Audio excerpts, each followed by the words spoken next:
So before you watch this video, this is warrior skill loadout build is going to be solely for the 3 portal bosses inside of the Zodia's map. It's going to be for Kenta, Rahabakor, and Mechridon. It is not going to be for PvE like inside of the second fleet or anything. This is only for boss destruction. So I'll go ahead and start getting onto the video here. All 480 attribute points is going to go to strength. So your very first skill is going to be Axe Throw. It's going to be 4 out of 5. You don't want to stun anything, so you skip out on the stun ability. You can't stun anything, of course, because you're fighting bosses. So skip out on that. You do want to pull enemies because inside of Mechridon, you are going to have to pull those brown bots that explode if they reach the shark. You want to pull those away. The next skill is going to be Vengeful Blood. It is going to be 5 out of 5. This gives you a huge damage buff. And then the skill after that is going to be Rally Cry. It is going to be 3 out of 5. You want the first two because the first one increases duration at 12 seconds. The second one buffs nearby allies. The second one is optional. But like, you're going to see at the end you have a lot of skill points left over. So I mean, you can add it if you want to. The third one is useless because you're not dodging anything. You see the red zone of the bosses, move out of the way. Dodge won't help you. If you get hit, you'll die. Charge Rally Cry increases movement speed. Again, movement speed is useless. You're going to be in a circle. You're not going anywhere. So movement speed is useless. For the final skill, it is going to be Horn of Renew, 4 out of 5. You want the range, you want duration, and you want to have a protective shield. This gives you immunity. The final one you do not want is going to be Taunt, because you're not taunting anything. There's nothing there to taunt. So skip out on that one. Now onto the masteries. I'll get to the passives last. But on the masteries, you're going to want 1 skill point inside of Axe Throw.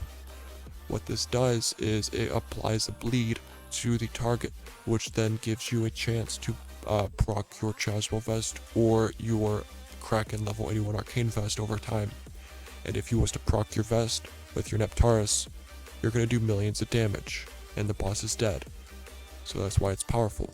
The next one is going to be Vengeful Blood, 10 out of 10. This reduces the cooldown, and you'll see cooldown takes a massive effect on this stuff here in a minute.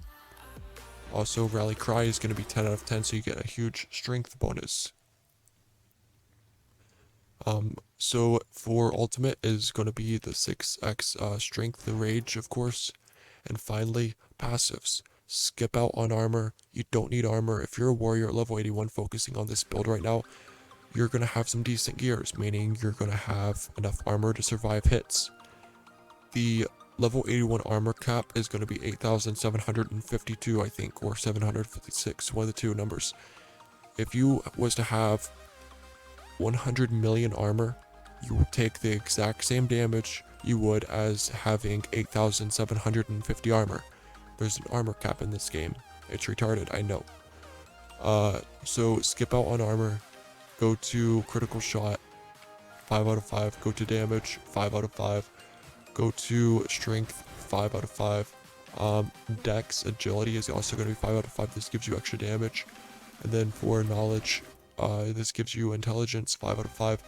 You have 8 skill points left over. Put 5 of them in gold loot if you want to, and put 3 of them in movement speed. Or if you're low on armor, put them into armor. So that's the skill build I have here. The most amazing thing about this build is if you're using Heroic Garlic happiness bonus, it gives you 25% haste. And what that means is if you use Rally Cry and Vengeful Blood charged, the cooldown of these literally wear out as soon as the buff goes away for these two. So you have infinite buffs with these two skills and Heroic Garlic. I also have the house location for 2% extra haste, but like it's extremely powerful. For the Arcane ability, it's going to be Heroic Tadthap, of course, because it also gives you haste. Let me show you guys something here in a second. So with my base strength and stuff, it's going to be 5,700 damage. With charged Rally Cry, charged Vengeful Blood, it goes up to 7,500 damage. That is 1800 damage buff. It does not sound like a lot, but it really is a lot. It probably adds about, I say, 20 to 55,000 damage extra to Neptaris proc damage, which is a lot. So I will test this with my pet here. So I'll charge Rally Cry and charge Vengeful Blood and use the pet. 8,500 damage. That is insane. I will show you what this can do in Rahabakor real quick.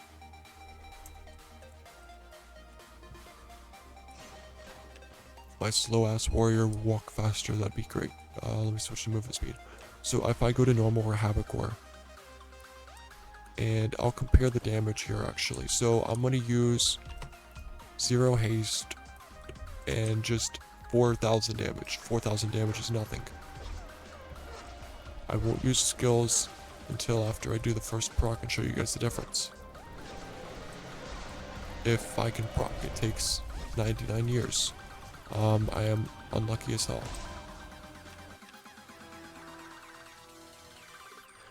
Yeah, that's another reason as to why you want to use haste, is because it helps you proc faster. As you can see there, I took way too long to proc. Okay, there.